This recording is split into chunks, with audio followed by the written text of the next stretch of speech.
a very safe plant. But since 9/11, there's a new threat. Growing demand for gasoline has left America with little spare capacity.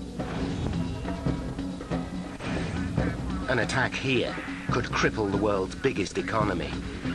As a result, the FBI now regards this group of refineries as one of the top 5 terrorist targets in the United States.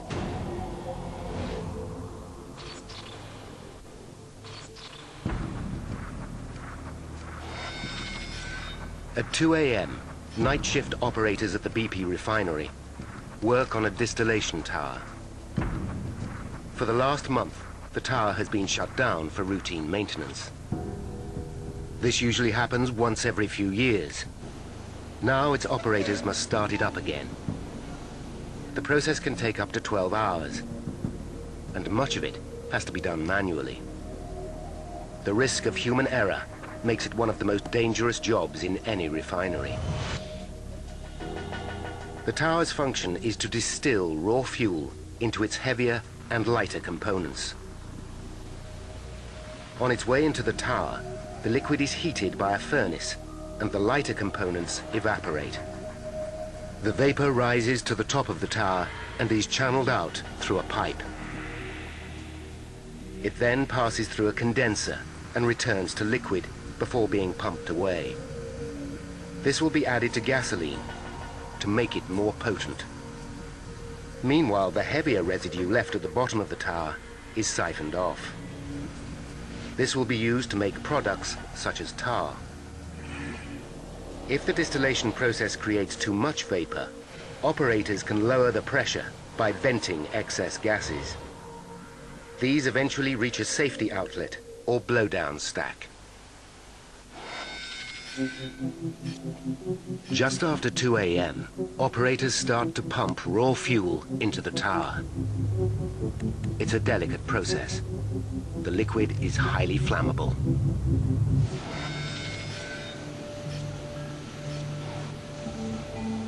An hour later, an alarm goes off in the control room. The liquid in the tower is above the recommended level. Against safety guidelines, the operator kills the alarm and continues filling the tower for another 15 minutes. It's an unofficial but routine shortcut, which has been taken many times before.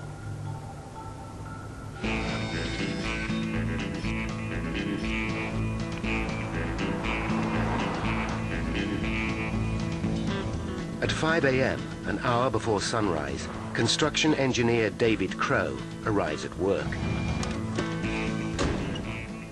David's office is in a 20-meter trailer within sight of the blowdown stack. Though he's only worked at the BP refinery for the last 8 months, David and his wife Georgine have become close friends with his fellow workers. They were all buddies. There was no problems. Everybody got along. Among David's friends are James and Linda Rowe. James has worked here as a department superintendent for a year. 6 months ago, his wife Linda quit her job as a teacher to work at the refinery. She wanted to spend more time with her husband. As a result, they hardly see their daughter, Eva, who lives 400 kilometers away. The two women are particularly close. My mom, she was my best friend, like my sister, you know, and my mom all in one. By 10 minutes to 10, there's been a change of shift at the distillation tower. The computer shows the liquid level has dropped to normal. The supervisor now decides to move on to the next phase of the startup process. An operator starts to feed more fuel into the tower. At 10 a.m., operators light burners on the tower's furnace. This starts the distillation process by heating the liquid feeding into the tower. From this point on, most functions are automated. The most risky part of the process is over.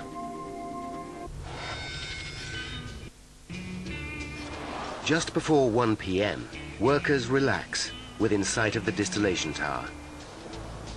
It's been a week without accidents, and to reward the workforce for their safety record, BP's management buys them lunch. As the workers enjoy their food, a white pickup truck approaches the main processing unit. It's one of many trucks in the refinery, and nobody pays it any attention. Among the workers are Ralph Dean and his wife, Alyssa. Ralph has been employed here for 8 months as a rigging supervisor. Alyssa is 32 and works as an office manager in the nearby trailer. Lunch is the one time they get to see each other. Everybody was having a great time. Free lunch, free food, construction workers, yeah, it was great.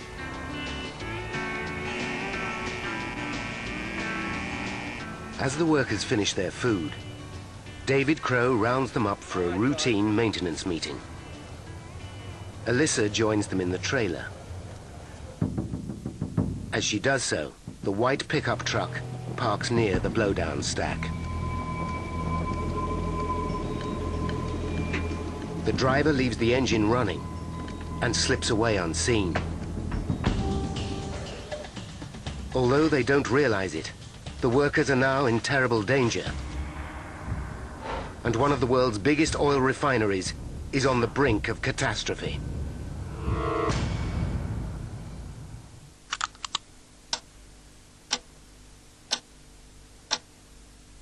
Side-splitting comedy on DSTV. The East Hampton hospital staff find that laughter is the best. At the BP Refinery in Texas City, operators have been starting up a distillation tower for the last 11 hours. The high-risk procedure seems to be going to plan.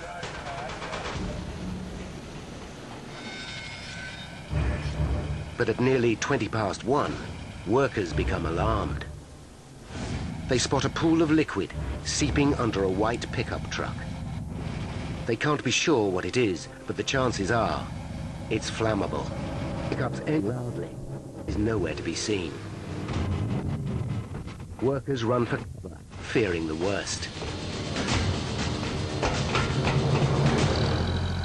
Nearby, Ralph Dean is operating a forklift. His wife Alyssa is in a trailer with 21 other workers, including her friends David, Linda, and James. None of them hear the disturbance outside.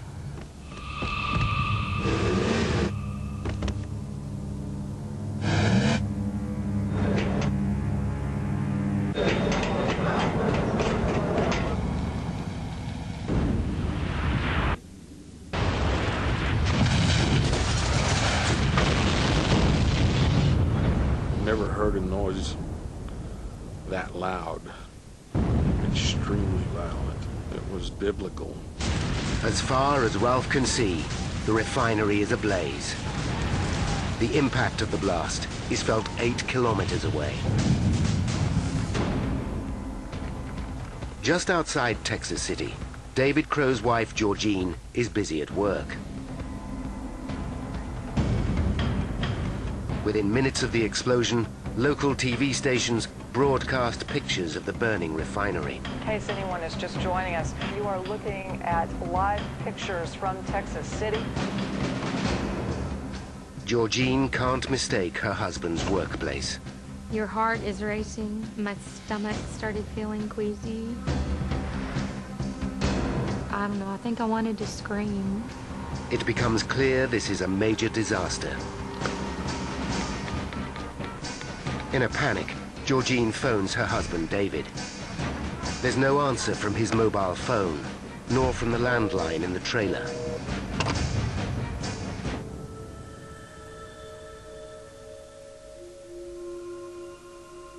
The concern now that perhaps the fatality count, unfortunately, could be going up.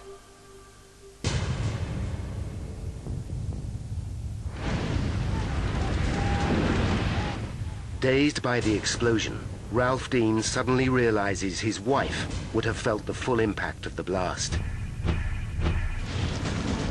But when he races to the trailer, he finds nothing left. Alyssa is nowhere to be seen. I can't recall feeling anything. The single thought that I can remember the whole time was find her and get out. David Crow was also in the trailer. He's knocked unconscious by the blast and now lies trapped beneath the debris. He's seriously hurt. He's fractured his foot, his heel is crushed, and he's broken 6 vertebrae. But if he doesn't move quickly, he'll burn to death. As he regains consciousness, David tries desperately to free himself.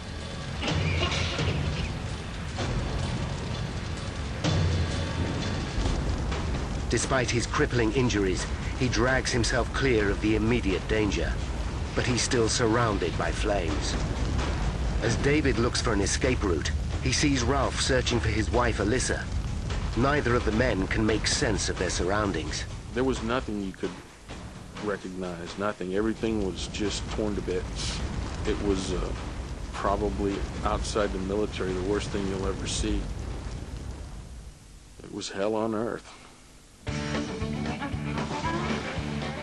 Meanwhile, Eva Rowe is on her way to visit her parents, James and Linda. She lives near Dallas, a 4-hour drive away, and doesn't see them as much as she would like.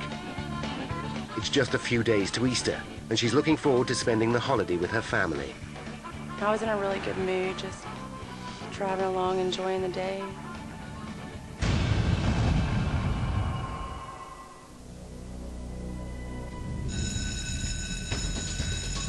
Meanwhile, a massive rescue operation gets underway. BP dispatch. Go ahead. How many life flights do you have in the way? We have 1. Do you need more? Request them all. 200 firefighters descend on the refinery.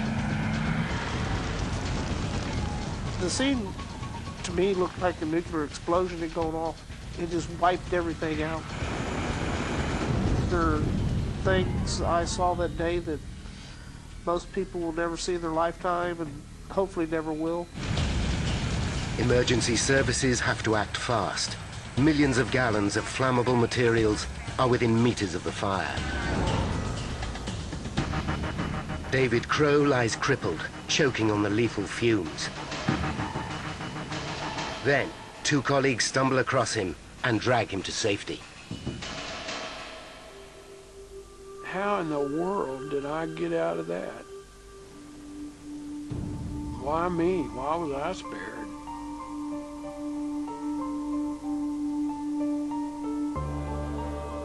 I believe we all have guardian angels.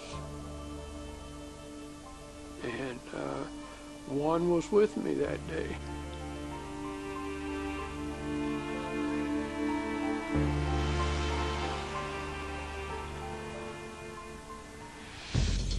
The paramedics will initially work on this scene to stabilize the most seriously injured and then prepare the patients for immediate transport to the nearest hospital, either by life flight or by ambulance.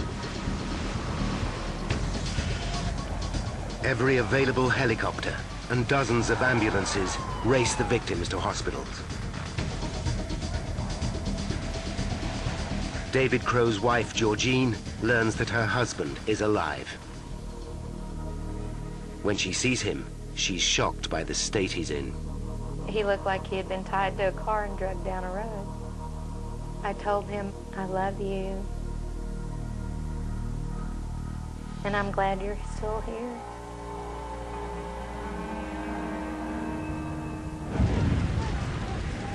But not everyone is clear of the danger. Ralph Dean continues the desperate search for his wife, Alyssa. All I can think of is digging.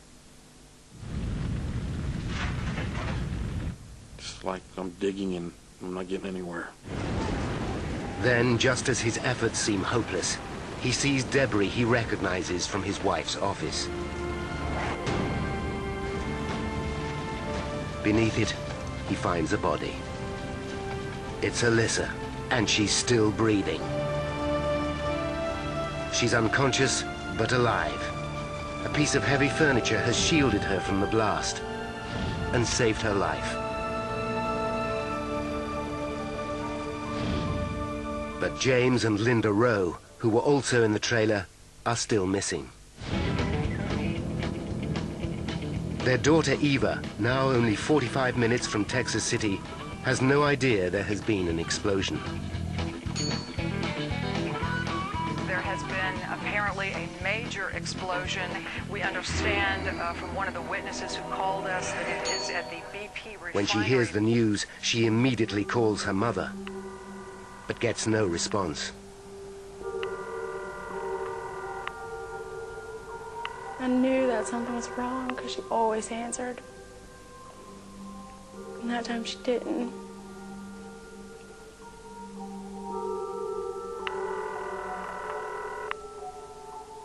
I wish she would have. I wish she would have answered.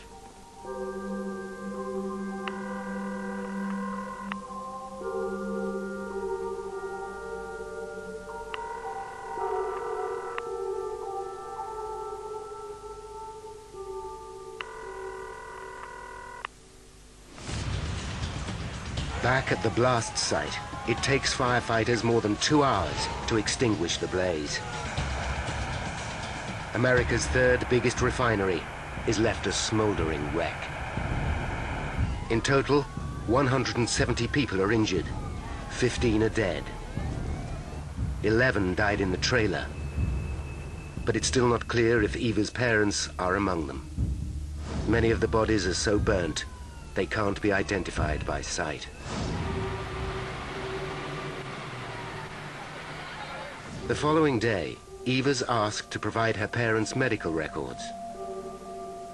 She finally learns that neither of them survived. I began trembling immediately, like my whole body was just shaking uncontrollably. My hands, my arms, my legs. I couldn't force myself to be still.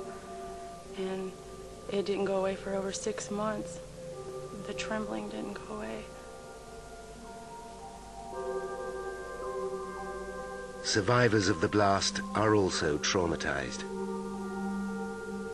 I guess what probably haunts me more than anything, I wasn't able to do anything.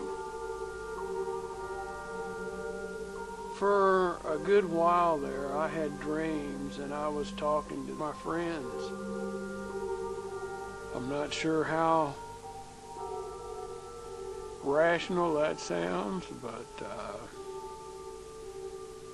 it did. It bothered me. The disaster leaves Texas City grief-stricken.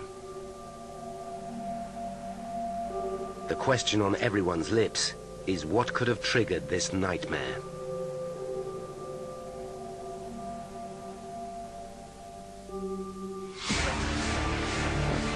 Now, by going deep into the official investigation, we can reveal the calamitous chain of events that led to the Texas City explosion.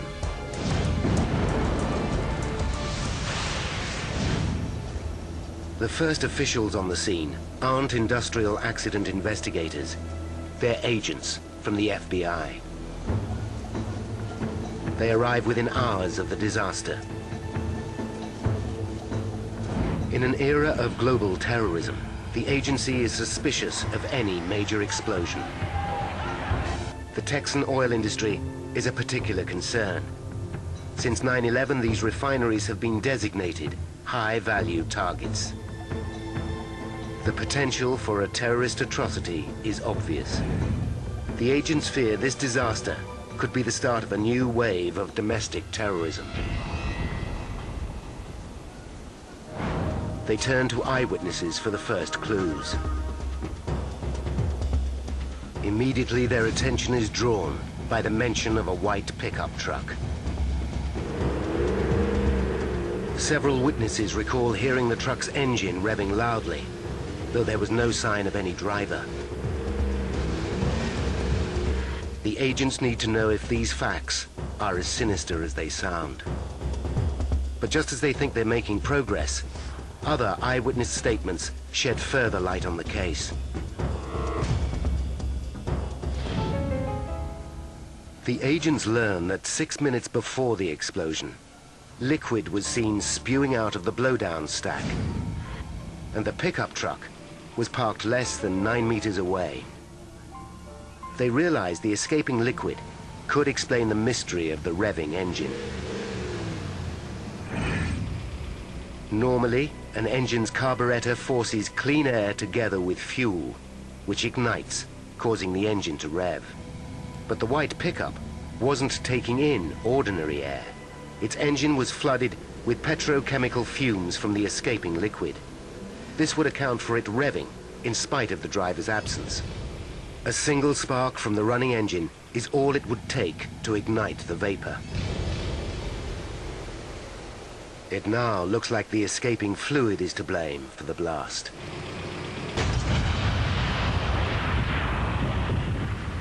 Terrorism no longer seems likely, and the FBI hands the investigation over to a new team. 1,900 kilometers away in Washington, D.C., is the federal agency charged with taking the job on. The Chemical Safety and Hazard Investigation Board, or CSB, was formed in 1998 to look into industrial accidents. It's independent of any other branch of government. The members of its board are appointed directly by the President and confirmed by the Senate. A team arrives in Texas City the day after the explosion.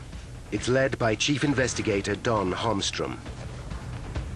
A trained lawyer with years of experience working in refineries, Holmstrom is regarded as a leading expert in petrochemical safety. Over the last decade, he's investigated a string of major accidents. The press refer to him as a safety evangelist, the perfect man to handle the pressure of a high-profile investigation. A catastrophic incident of this magnitude certainly focuses a lot of attention from the media, from the public in general, on an international level. Holmstrom knows progress will be slow. Key witnesses are either dead or injured. Much of the evidence has been destroyed in the explosion, and the blast site is unsafe. One thing at least is clear. Eyewitness testimony has placed the blowdown stack at the heart of the disaster. This was the source of the liquid that seeped under the white pickup truck. Holmstrom knows the blowdown stack is the final safety outlet for the distillation tower. Its function is to vent gases and contain small quantities of liquid. But there's no way fluid should ever overflow from the 35-meter stack. Something must have gone disastrously wrong. But what? The team needs to start gathering physical evidence from the blast site. In particular, they need to find the computer hard drive from the main processing unit. This holds a complete electronic record of the distillation process. But progress is immediately hampered. The explosion has released cancer-causing benzene gas, and it could take days for it to disperse. The investigators don't know when it will be safe for them to move in. America's oil industry is desperate for answers. Is this catastrophe a tragic one-off? Or could it be repeated elsewhere? Identical distillation towers exist in refineries across America. If they're unsafe, the oil industry could be crippled. In the uncertainty that follows, gasoline prices hit an all-time high. And the world's biggest economy is left on the brink of crisis. A huge explosion rocks the British Petroleum oil refinery in Texas City. 170 people are injured. 15 are dead. The FBI rules out the possibility of a terrorist attack. It now falls to Don Holmstrom and his team from the Chemical Safety Board to find out what went wrong. Holmstrom knows the disaster can be traced to flammable liquid that spewed out of the blowdown stack. The stack is connected to the distillation tower, and Holmstrom suspects that's where the liquid came from.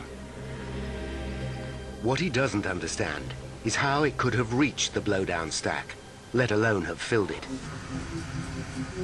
During the distillation process, liquid in the tower should not exceed a level of 2 meters. Holmstrom knows that to escape, it must rise more than 46 meters above its correct level to the top of the tower. But there's a series of safeguards to prevent this happening. First, an outlet control valve automatically regulates the flow of liquid from the bottom of the tower. If it begins to overfill, the valve opens wider and the level goes down again. Second, a level indicator should provide operators in the control room with a constant update on how full the tower is. Attached to it is a high-level alarm, which should go off if the tower starts to overfill. Beyond that is a second backup alarm. The system should be foolproof. But if Holmstrom's suspicions are correct, these safeguards must all have failed. He needs to know what was going on in the tower before the blast. He begins by questioning eyewitnesses.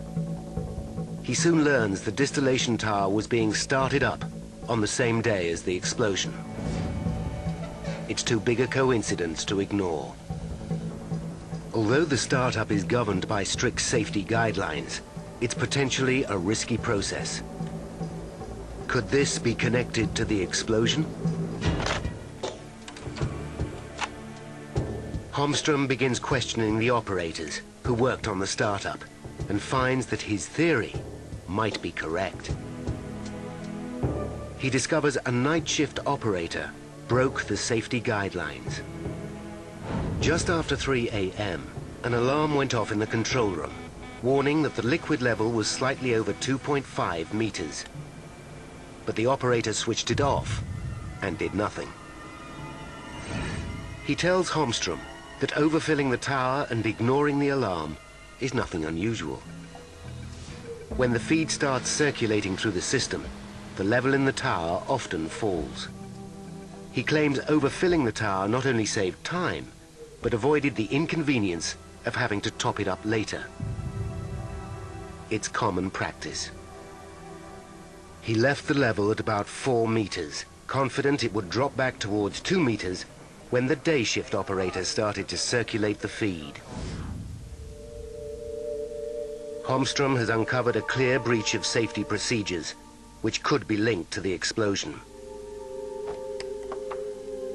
But when he questions the day shift operator, the man supports his colleague. While he was on duty, he had a constant eye on the level indicator and saw nothing to concern him. It consistently showed a level of less than 3 meters. It looks like this line of questioning could be leading Holmstrom up a dead end. But Holmstrom decides to look more closely at the design of the level indicator.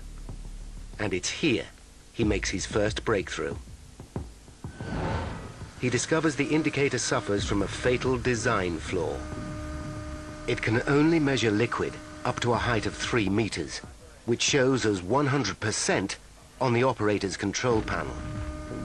Anything beyond this doesn't register on the level indicator. Worse still, the indicator's design means that if the liquid were to pass 3 meters, it could even show a drop in level. Holmstrom realizes the operator's testimony does not prove the startup was safe.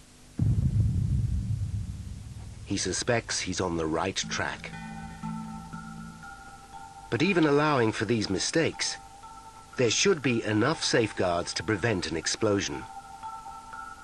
A second alarm, situated above the first, should go off if the liquid level passes 2.5 meters.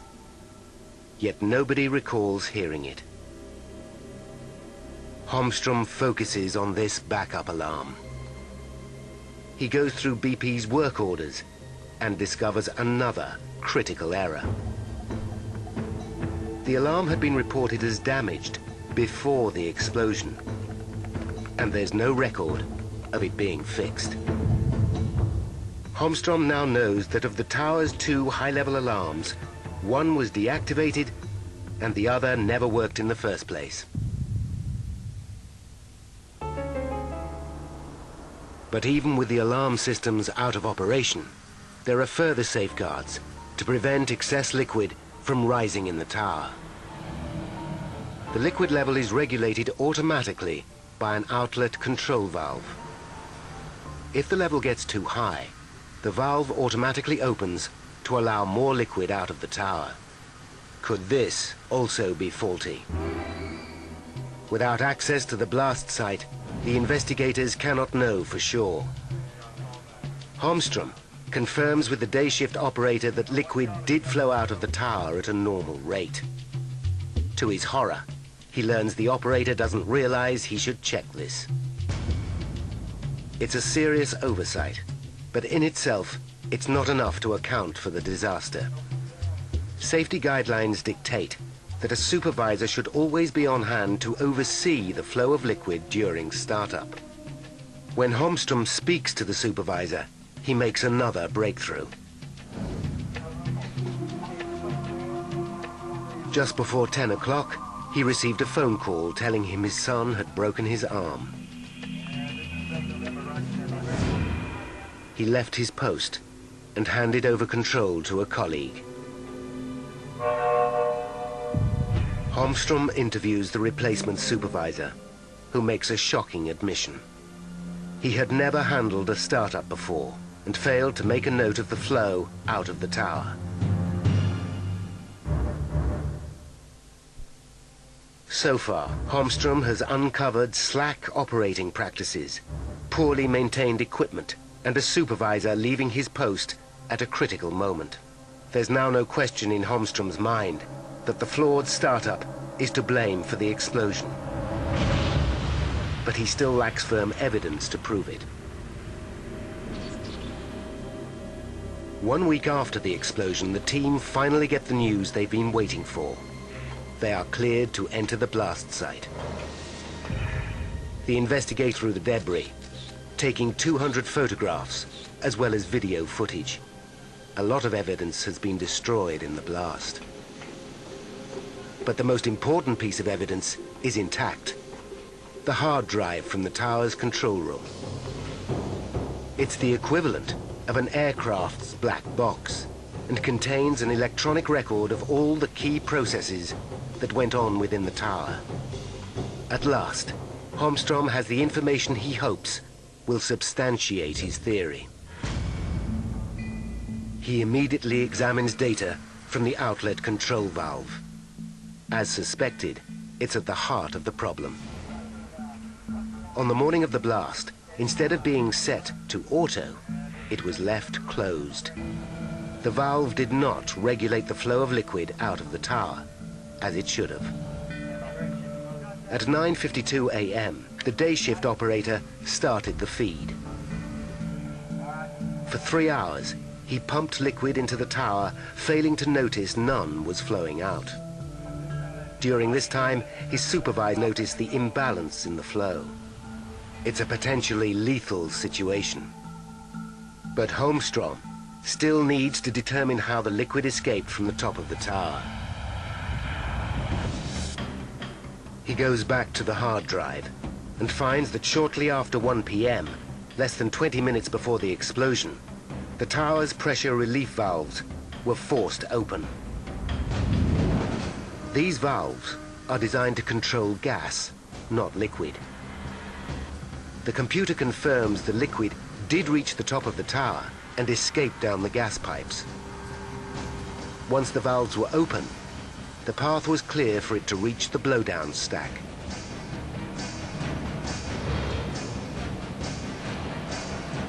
It would quickly have filled the 35-meter stack and spewed out the top. Holmstrom's hunch is correct. A catastrophic series of mistakes in the startup process did cause the disaster.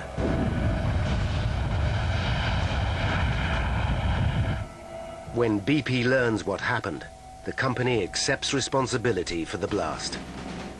But 2 months later, BP pins most of the blame on low-level workers.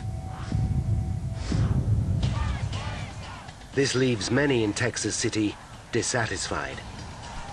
They know the poor safety record of the BP refinery and feel their fellow workers have been scapegoated. They have an ally in Don Holmstrom. He agrees it's too easy to blame a handful of people.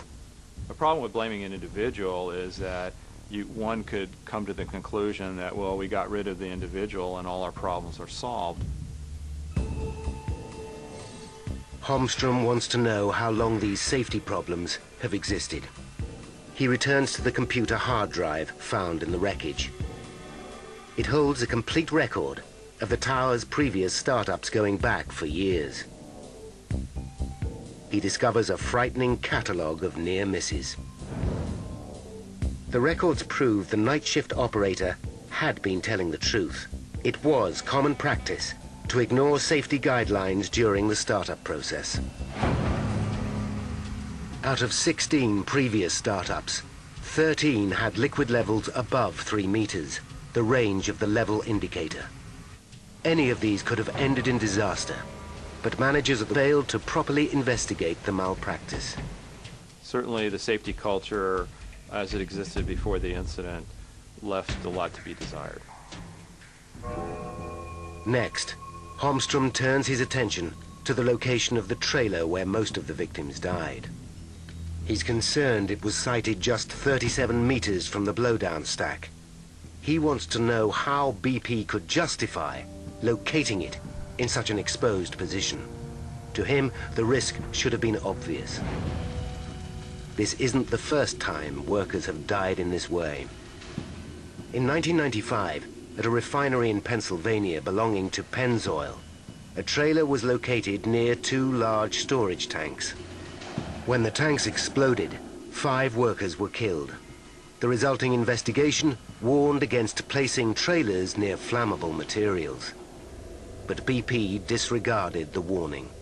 They decided the convenience of putting employees near the unit they were working on should override safety considerations. Holmstrom discovers BP tried to justify the trailer's location with an elaborate series of risk calculations.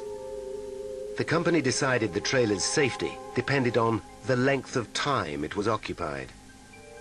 So even though it was dangerously close to the blowdown stack, because it was empty much of the year, the risk to employees was low. Holmstrom finds the logic deeply flawed. Certainly, if you're an occupant of a trailer and you're being sited next to a hazardous process unit, it doesn't make any difference whether you're exposed to a risk for several weeks or a year's period. It's still a risky situation for you. Lax safety practices and employees left dangerously exposed. It's a lethal combination, particularly in light of the string of fatal incidents that have haunted Texas City. Even before the explosion, the Texas City plant was America's most dangerous oil refinery.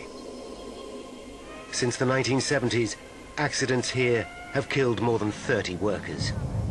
I think these events are unrelated. There has been a few, and we regret each one. However, Holmstrom believes BP's recent safety problems are related, and the trail leads directly to its most senior executives.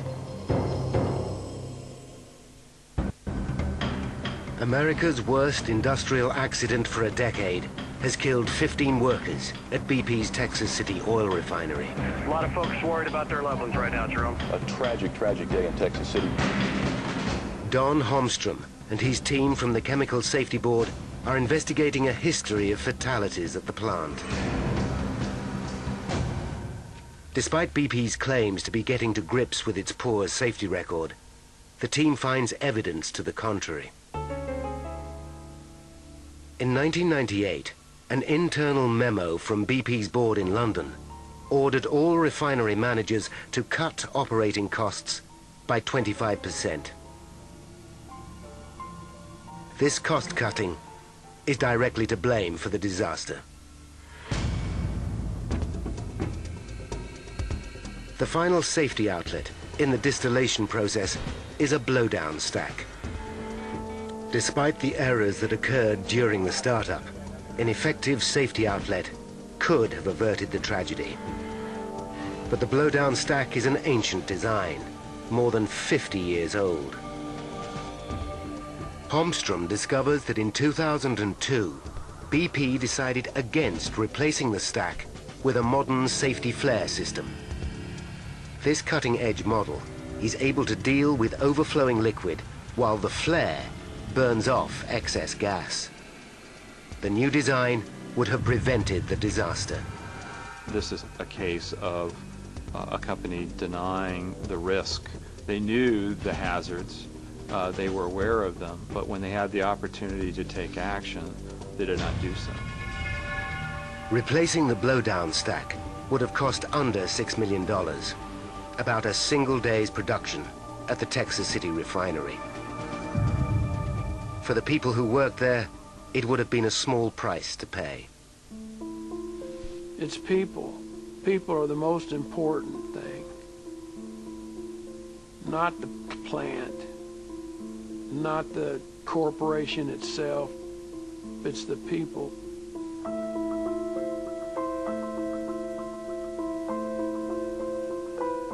It was 6 months after the accident before David Crow could fully walk again.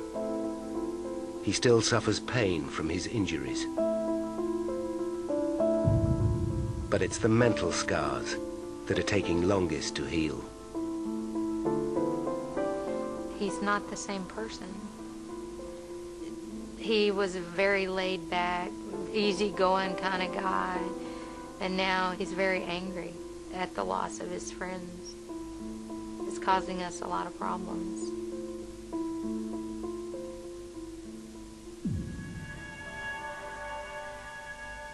Like David, Ralph Dean's wife, Alyssa, also suffered a broken back.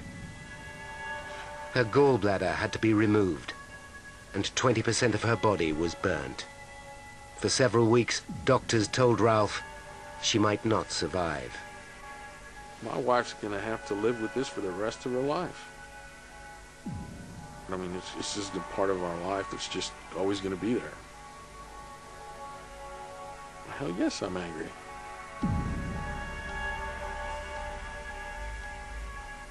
That probably won't ever go away. Eva Rowe is also struggling to cope. More than a year after the explosion, she still can't come to terms with the loss of her parents. It's really hard, you know, not having either one to lean on. But I'm glad that they're together. I wish I could still have both of them, but I couldn't pick to have one or the other. I'm very glad they're together. Since the explosion, BP has set aside more than $1 billion to pay compensation claims. 6 workers, including the original supervisor, have won libel actions after the company wrongly blamed them for the disaster. BP has appointed a new site manager in Texas City and improved its training program.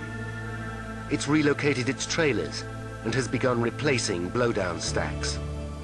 The company is now carrying out a total overhaul of its global operations.